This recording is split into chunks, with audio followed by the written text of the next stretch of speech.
Unfortunately, folks, we have to talk about some economic policy that, if enacted, could quite frankly destroy the U.S. economy and leave America a shell of its former self. This is no joking matter. I certainly don't hope that these policies go into effect. But if you remember, 2 years ago, when CPI was 9.1%, I created some content and some videos around possible reactions by the government. And we had long conversations about the 1970s. And we talked about price controls. We talked about Jimmy Carter and his win buttons. Yes, folks, they had buttons that said win. What did win stand for? Whip inflation now. Now, folks, if you were not alive in the 70s or not old enough to remember it, let me remind you, it was a horrible period.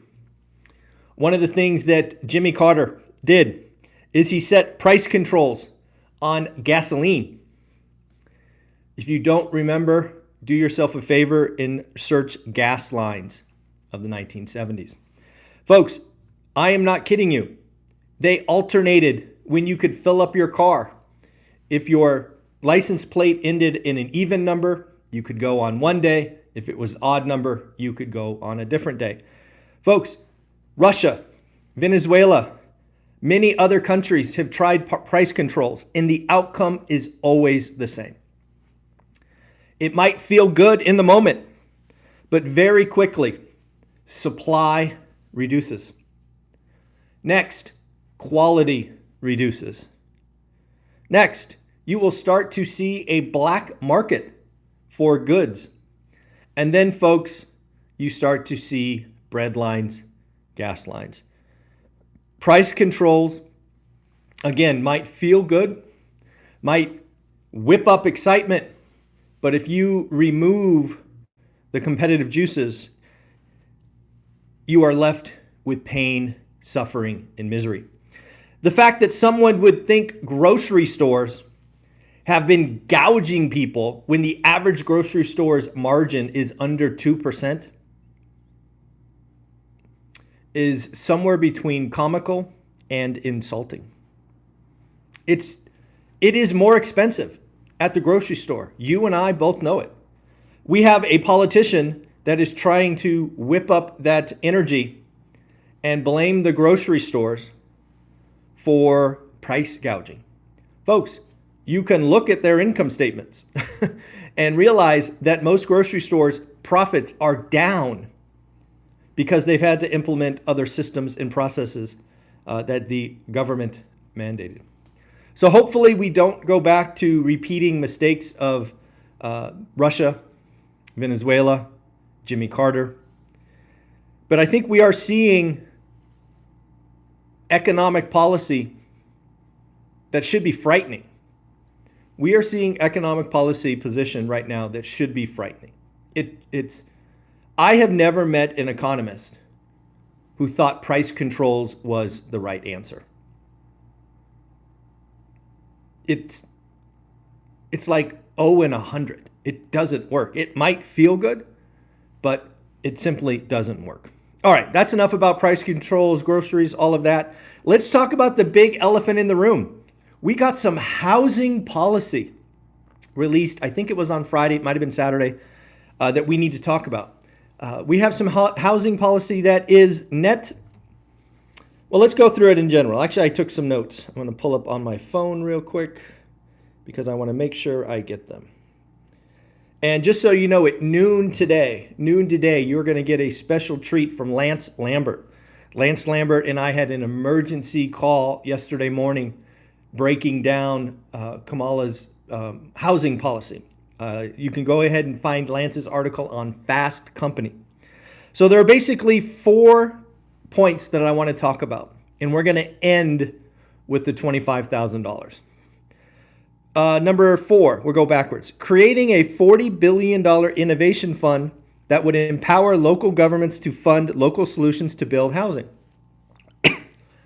I think there's a lot of goodness in that statement. I believe if the government is going to get involved in housing, it has to be at the local level.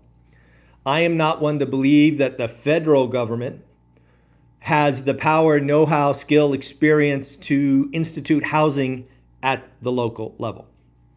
So I believe any focus at the local level is net positive. It is a good idea. I think it is a good idea. Number three, I'm going backwards. Expansion of the existing tax incentives for builders that build rental housing that is affordable.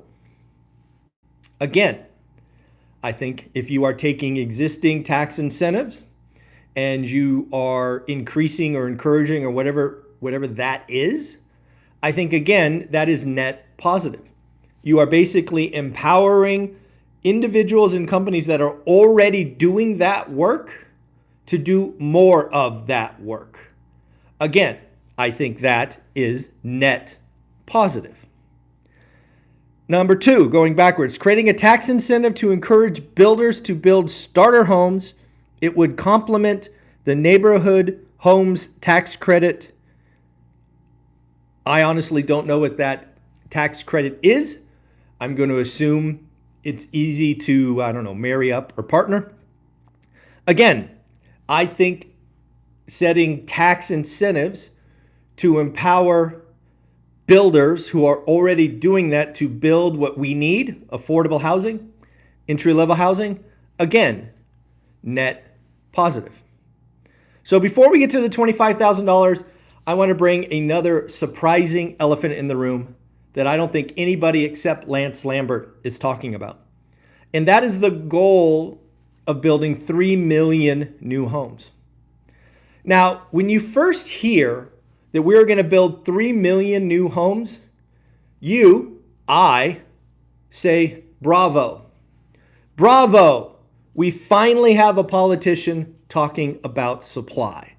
You have heard me for years whine, complain, yes, maybe bitch about demand.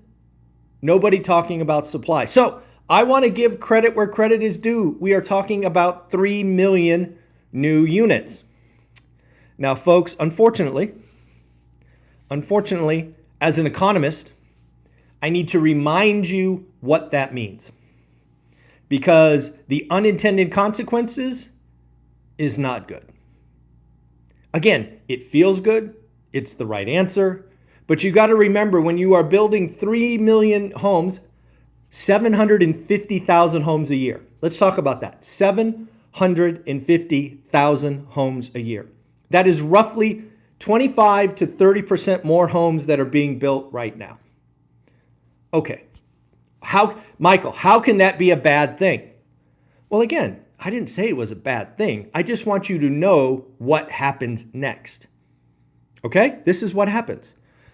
All right, so you out of somewhere, you now create more supply. That means more lumber, more windows, more concrete, more copper, more this, more that, more this, more that, more this, more that.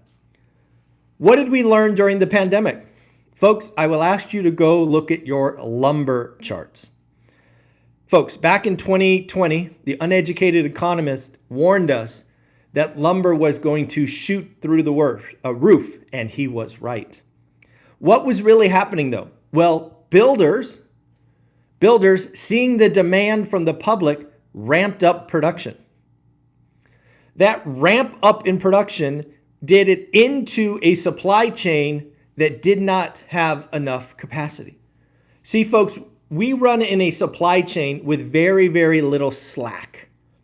The slack is often maintenance schedules, an old assembly line. It's not efficient. So if you suddenly add 30% more production, you are going to get nasty inflation. Lumber will go up, concrete will go up, windows will go up, washers and dryers, everything will get more expensive. And then, oh my God, labor. If you've seen anything in the construction industry, we have a labor shortage. We have a skill gap. So if you suddenly unleash the building of 750,000 new homes for a year, you better believe labor is going to get more expensive. And oh, by the way, the labor is going to come from the margins. So if you wanted to do any fix and flips or remodeling, you're going to pay more too.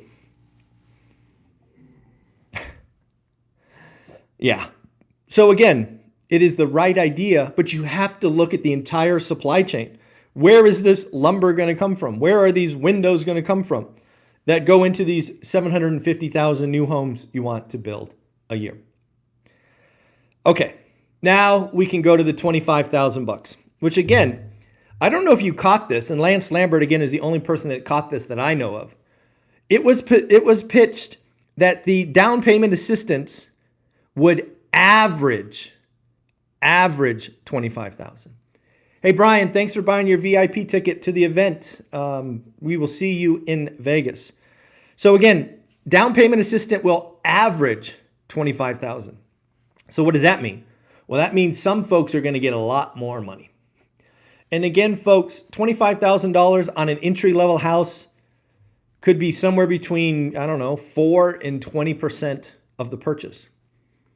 Now, we don't have any rules or guidelines to this, but it's definitely first-time buyer oriented, probably first in your family, I would guess, some qualities like that.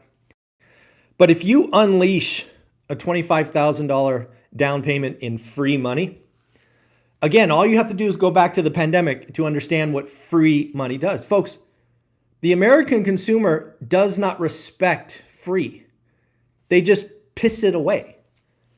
And if you're going to give them $25,000 in free money, you better believe we are going to unleash a gargantuan level of demand. And oh, by the way, folks, where's the supply? Where's the supply? Do you think the supply is going to be in these 750,000 homes that are going to be built? I have news for you. It's not.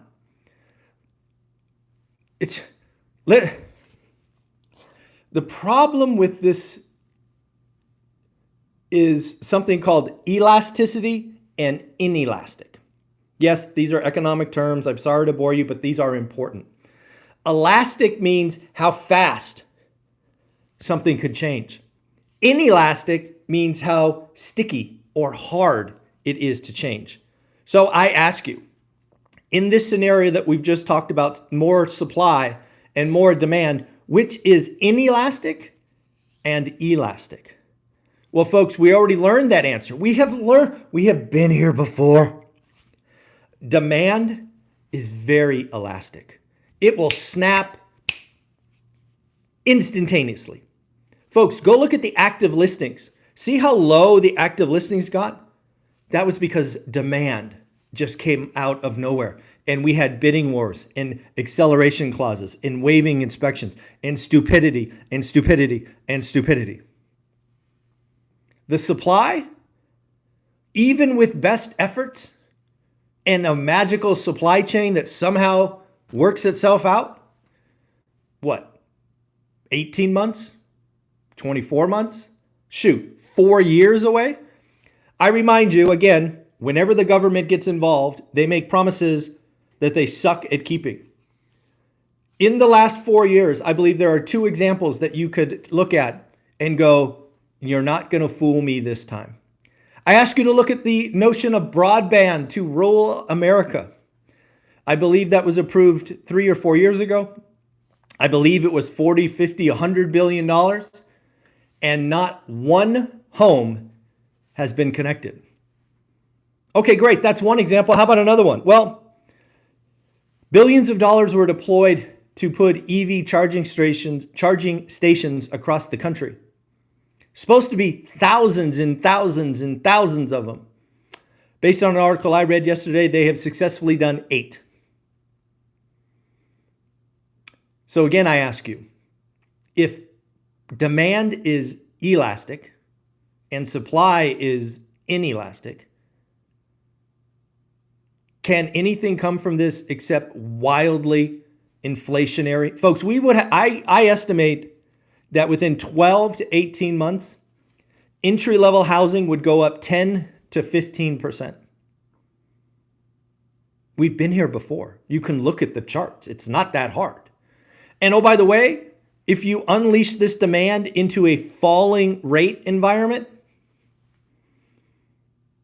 buckle up. Buckle up. So again, I want to remind what I said at the beginning. I think it is a wonderful idea to talk about supply.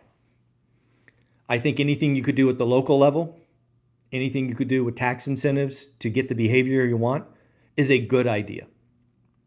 But those ideas take time to work through.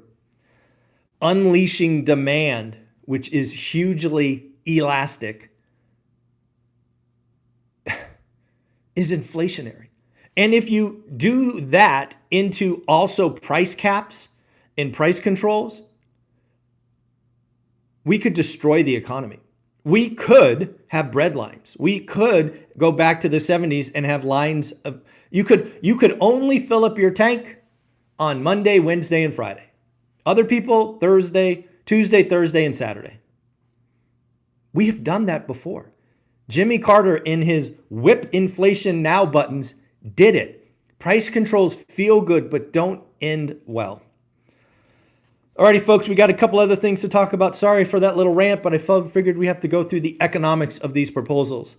We got some important data coming this week. Monday, U.S. leading economic indicators.